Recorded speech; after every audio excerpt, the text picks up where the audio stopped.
Crip Arte Spazio is shape art's disability arts movement in Venice exhibition, on show throughout the famous Biennale's run.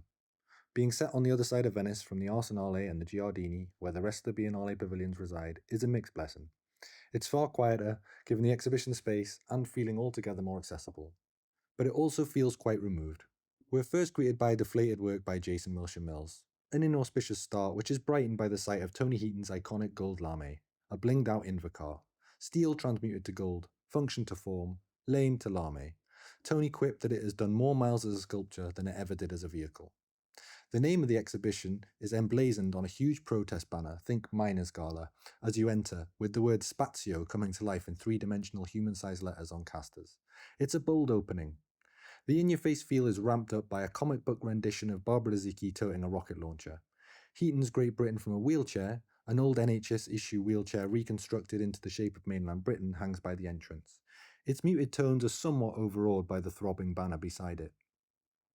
Entering the exhibition space proper is a panoramic assault on the senses. On exhibition for the first time is the archive photographer Keith Armstrong, who did so much to document the disability rights movement. His photographs are blown up and rendered on larger-than-life film strips that cascade from wall to floor dramatically. Armstrong's funeral shroud takes pride of place in a display cabinet, bejeweled as it is with badges from all of the movements he was involved in.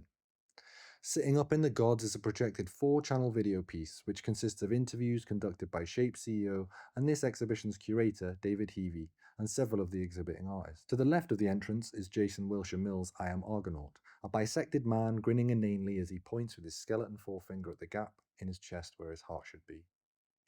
One side of the figure is all skull, sinews, and anatomical musculature. The other is a patchwork of tattoos wearing a playful mask.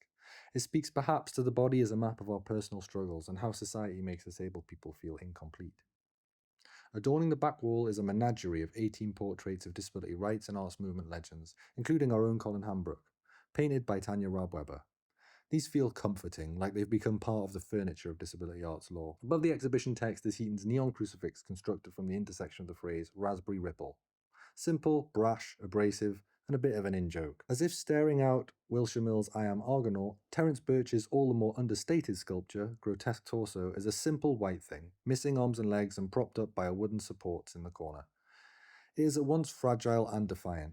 More comic book scenes sit either side. Baroness Jane Campbell has an ammunition belt across her chest, whilst Heaton addresses an armed mob as he settles the fate of a faceless bureaucrat by her guillotine, whose blade is a paintbrush.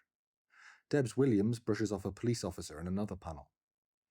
Whilst the comic book pieces help tie the show together and do some of the heavy lifting in the agitprop aesthetic, they do feel a bit didactic. 3 video works surround Shaken Not Stirred by Tony Heaton. Yes, again.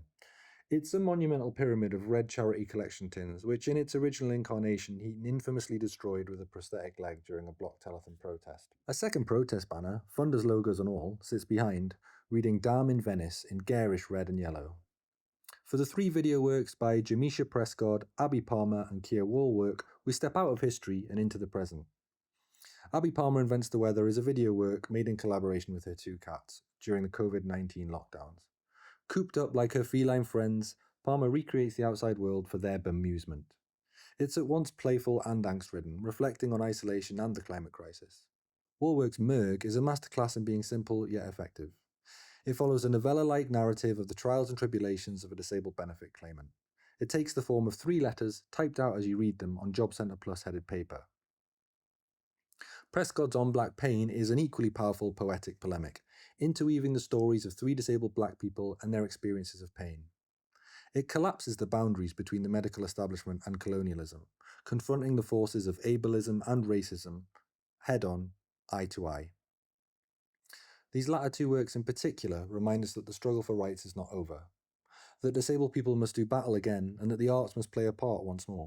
For those of us disability arts literate, the exhibition perhaps feels like a missed opportunity to present lots of newly commissioned works which speak to the myriad problems, concerns and aspirations of disabled artists today.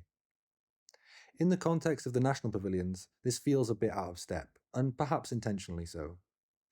Crip Arte Spazio feels more like an exercise in establishing something of a disability arts canon for the art world and then firing it in service of the struggle, with a slight nod to passing the torch to a new generation. But for an audience not used to seeing the work of disabled artists, unaware of the social model and ignorant to the movement that fought for rights, and let's face it, that's who this is really for, This exhibition is no doubt an awe-inspiring portal into that world. So rather than explore grand concepts or particular aesthetics, the curatorial aim seems to have been to present a coherent narrative about what the movement achieved and why it should be better known.